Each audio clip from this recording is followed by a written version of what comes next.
Makran medical college تربت میں MSA Pakistan کے زیر اہتمام بریسٹ کینسر آگاہی سیمینار منعقد ہوا۔ سیمینار میں مکران میڈیکل کالج کے پرنسپل ڈاکٹر افضل خالق، MS ٹیچنگ ہسپتال تربت ڈاکٹر وحید بلیدی، ڈاکٹر روبینہ امجد، ڈاکٹر مصباح منیر اور ڈاکٹر نازیہ نصیر سمیت کالج کے اساتذہ، ڈاکٹرز، نرسنگ کالج اور گرلز ڈگری کالج کی طالبات کی بڑی تعداد نے شرکت کی۔ مقررین نے اپنے خطابات میں کہا کہ بریسٹ کینسر قابل علاج بیماری ہے، تاہم آگاہی کی کمی اور خوف کی وجہ سے خواتین بروقت تشخیص نہیں کراتی۔ ان کا کہنا تھا کہ اگر ابتدائی مرحلے میں ہی بیماری کا پتہ چل جائے تو علاج ممکن اور کامیاب ہوتا ہے۔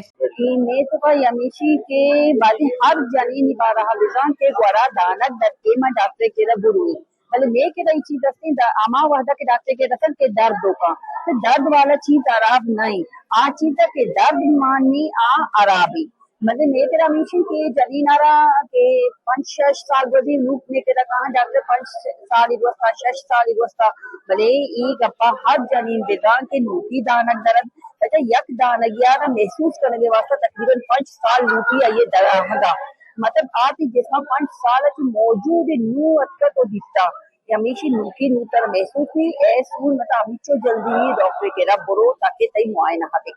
ڈاکٹر روبینہ امجد نے کہا کہ خواتین میں سروائیکل کینسر کے کیسز میں بھی اضافہ تشویشناک ہے، جس کے لیے عوامی آگاہی ناگزیر ہے۔ ڈاکٹر فدا احمد اور ڈاکٹر نازیہ نصیر نے زور دیا کہ حوصلہ اور امید مریض کے علاج کے اہم جز ہیں۔ شادی میں کسی بھی غیر معمولی تبدیلی محسوس ہونے پر فوری طور پر ڈاکٹر سے رجوع کرنا چاہیے۔ Surgery, chemo therapy, radio therapy اور ہارمونل علاج کے جدید اور مؤثر طریقے اب موجود ہیں، جبکہ ڈاکٹر مصباح منیر نے بریسٹ کینسر کو ایک سماجی مسئلہ قرار دیتے ہوئے کہا کہ معمولی علامت کو بھی نظر انداز نہ کیا جائے۔